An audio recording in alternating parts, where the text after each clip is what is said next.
Lo udah tahu belum? Di chapter 1145 dengan judul Api di Rute Pohon nomor 8 distrik hutan kedua, seekor monster yang mirip dinosaurus dihajar oleh prajurit Elbaf dengan sebuah gada bergerigi. Dengan satu pukulan, monster dinosaurus itu langsung tumbang. Sanji sebagai chef menyuruhnya membawa ke tempat kelompok mereka berkumpul bersama Loki. Sedangkan orang-orang yang berkumpul mengelilingi Loki mendengarkan cerita Loki yang babak belur akibat ulah para orang-orang dari pemerintahan dunia, yaitu God's Knight. Di sisinya Hajrudin yang mendengarkan memotong pembicaraannya. Itu pasti kau yang membuat masalah dengan mereka, kan? Dengan ketus dan masih tak percaya alasan di balik perkataan Loki. Sedangkan Loki tak tahu harus berkata apa lagi kepada adiknya itu. Dan Luffy yang mendengar hanya bingung dengan yang dibicarakan Loki. Harusnya kan bicara tentang Shanks, bukan yang lain. Batin Luffy yang terus mencoba mencerna apa yang dibicarakannya. Tiba-tiba di tengah pembicaraan serius itu, Sanji dan salah satu anggota bajak laut Giant muncul memecahkan keseriusan yang tak berujung itu. Mereka membawakan makanan untuk semua orang. Kemudian Sanji memasak daging monster dinosaurus dan dibagikan ke semuanya. Luffy dengan baik hati memberikan daging yang sudah matang ke Loki. Tapi Luffy tak memperhatikan kalau daging itu masih sangat panas. Loki yang diberi makanan disuruh langsung menggigit, tapi dia segera mengumpat karena mulutnya terasa terbakar. Sampai-sampai ia hanya bisa menangis dan marah kepada Luffy. Dan akhirnya tersedak. Luffy yang tak peduli dengan umpatan Loki dengan santai berkata, "Sudah makan saja, jangan protes, kau nggak akan sembuh kalau nggak makan." Loki yang habis tersedak kemudian duduk dan Luffy mengambilkan sup. Dia mencoba mengangkat sup sepancinya yang masih panas dan langsung menuangkan ke mulut Loki. Luffy tangannya hanya kepanasan, sedangkan Loki mengalami luka bakar yang diakibatkan tumpahan dari sup tersebut. "Maaf, aku tak sengaja," kata Luffy dengan muka tak bersalah. Sedangkan Zoro yang melihat kejadian itu hanya diam dan terus mengunyah makanannya.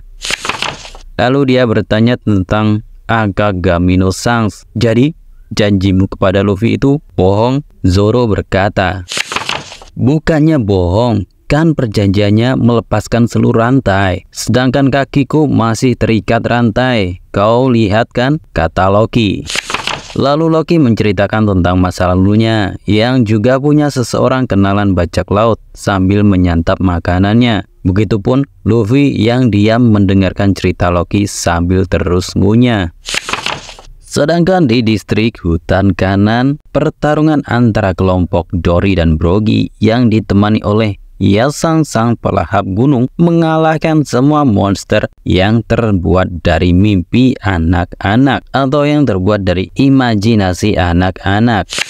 Dengan perlahan mereka hampir mengalahkan semuanya. Begitu juga dengan Saul, ia berhasil mengalahkan satu monster yang menghadang jalannya saat ia ingin membangunkan anak-anak. Sedangkan para unit damkar segera memadamkan api dengan air. Dan dengan sekuat tenaga mereka mengerahkan seluruh kekuatannya untuk memadamkan api agar anak-anak tak masuk ke dalam kobaran api yang sangat besar itu.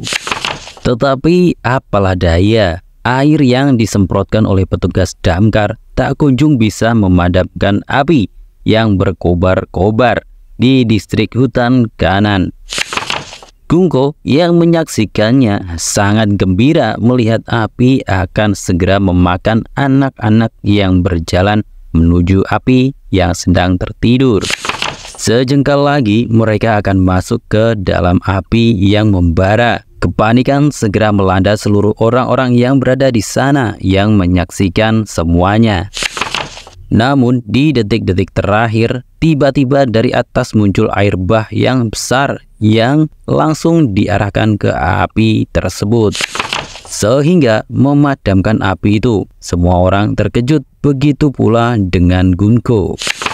Ternyata itu adalah jurus yang dikeluarkan oleh Jinbe. Jinbe bisa memanipulasi air dan membuat volume air menjadi berlipat ganda banyaknya. Akhirnya semua orang menghela nafas lega, tapi tidak dengan Gunko. Dia sangat marah dan akhirnya dia mendatangi sumber air bah itu dan ia menemukan Cholon bersama dengan kru Mugiwara Luffy.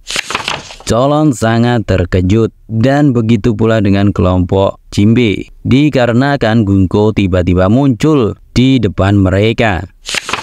Pertemuan antara kelompok Yonko dan Gold Knight tak terhindarkan.